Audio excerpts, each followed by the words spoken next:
Selamat pagi Bapak dan Ibu, jemaat yang terkasih dalam Kristus Yesus. Sebelum kita melakukan aktivitas kita akan mendengarkan firman Tuhan pada pagi hari ini, hari Sabtu tanggal 21 Juni tahun 2029. Dan nas firman Tuhan tertulis dalam kitab 2 Timotius pasal ketiga ayat 14, demikian bunyinya. Namun hendaklah engkau tetap berpegang pada kebenaran yang telah engkau terima dan yakini, dengan selalu mengingat orang yang telah mengajarkannya kepadamu. Demikian firman Tuhan.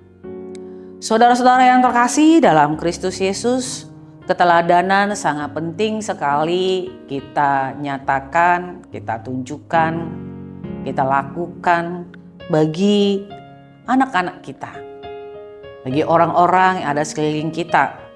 Kalau misalnya kita orang tua, berarti kita harus tunjukkan keteladanan kita kepada anak-anak kita.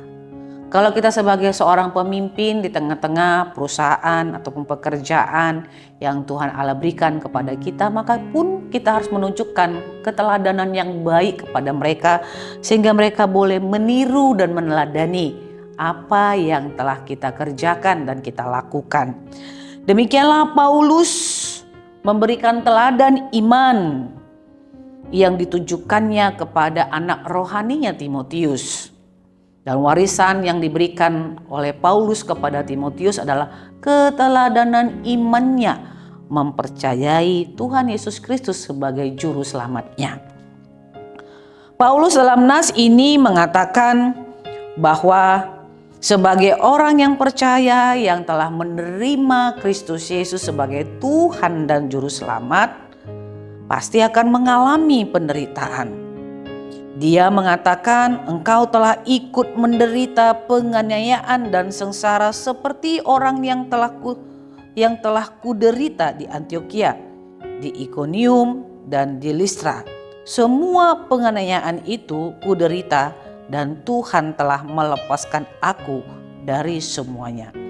Apa yang telah Paulus alami oleh karena iman percayanya kepada Tuhan Yesus, yaitu penganiayaan, kesengsaraan, masuk penjara, dan yang lain-lain. Tetapi dia merasakan bahwa Tuhan bekerja. Tuhan telah melepaskannya dari semua kesengsaraan dan penganiayaan itu. Sebab itulah dia menguatkan Timotius sebagai anak rohaninya yang masih berusia sangat muda ketika Timotius harus melayani. Bahwa dia juga harus bertahan dalam penganiayaan, penderitaan karena imannya kepada Kristus Yesus.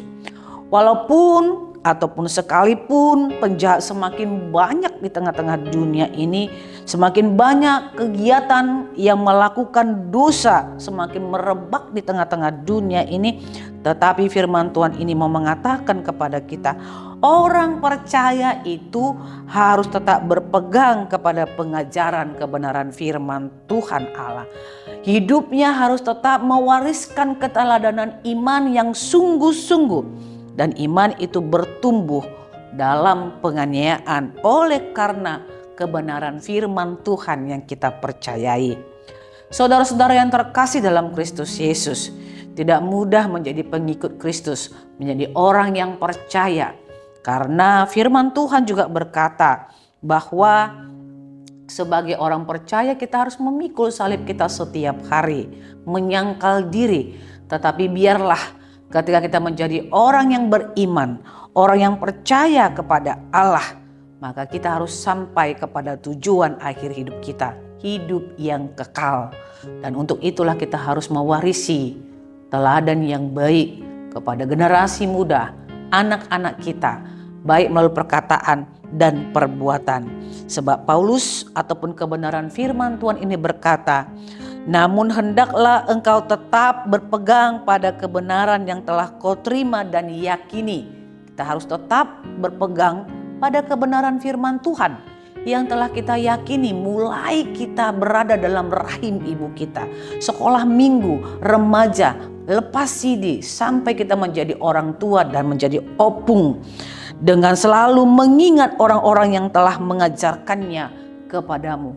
Kebenaran firman Tuhan itu sering sekali disampaikan kepada kita melalui orang tua, para hamba-hamba Tuhan, pendeta, sintua, sahabat-sahabat.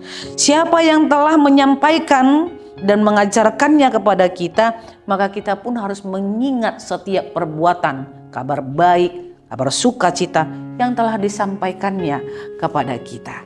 Itu artinya kita melihat apa yang telah diwariskannya kepada kita, itu jugalah yang harus kita teladani, yaitu kebenaran firman Tuhan yang membawa kekuatan, keadilan, sukacita, dan damai sejahtera di tengah-tengah dunia ini. Walau banyak penganiayaan yang harus kita alami, banyak penganiayaan yang harus kita jalani, tapi ingatlah, dalam penganiayaan itulah iman kita semakin murni dan semakin tajam. Sama seperti emas. Emas itu pun selalu dibakar, berulang-ulang kali dibakar. Supaya apa? Supaya dia mendapatkan yang murni dalam hidupnya. Kita pun harus demikian.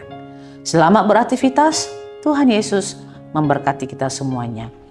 Amin, kita bersatu dalam doa. Bapa yang terkasih, terima kasih untuk kebenaran firman Tuhan. Engkau telah memberikan teladan yang baik bagi kami.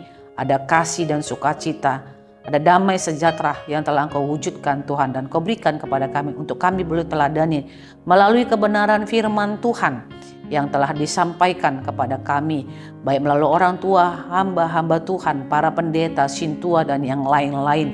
Biarlah kami berpegang teguh kepada kebenaran itu hingga akhir zaman, dan kami mau mengingat Tuhan setiap jeripaya dari orang-orang yang telah menyampaikan kebenaran-Mu itu, supaya kami meneladani iman mereka di tengah-tengah kehidupan kami. Bolehlah kami Tuhan tetap teguh, kuat, walau kami mengalami penganiayaan, tetapi kami yakin dan percaya dalam penganiayaan itulah iman kami semakin murni, semakin bertumbuh, semakin bertunas dan berbuah, bahkan berakar ke dalam dan tetap tegak berdiri, karena kami tahu Engkau telah lebih dahulu menyelesaikan seluruh penganiayaan itu di kayu salib-Mu. Terpujilah nama-Mu Bapa, dalam Kristus Yesus kami berdoa. Anugerah Tuhan kita Yesus Kristus, kasih setia Allah Bapa, dan persekutuan Roh Kudus, itulah yang menyertai hidupmu hari ini, besok, dan sampai selama-lamanya. Amin.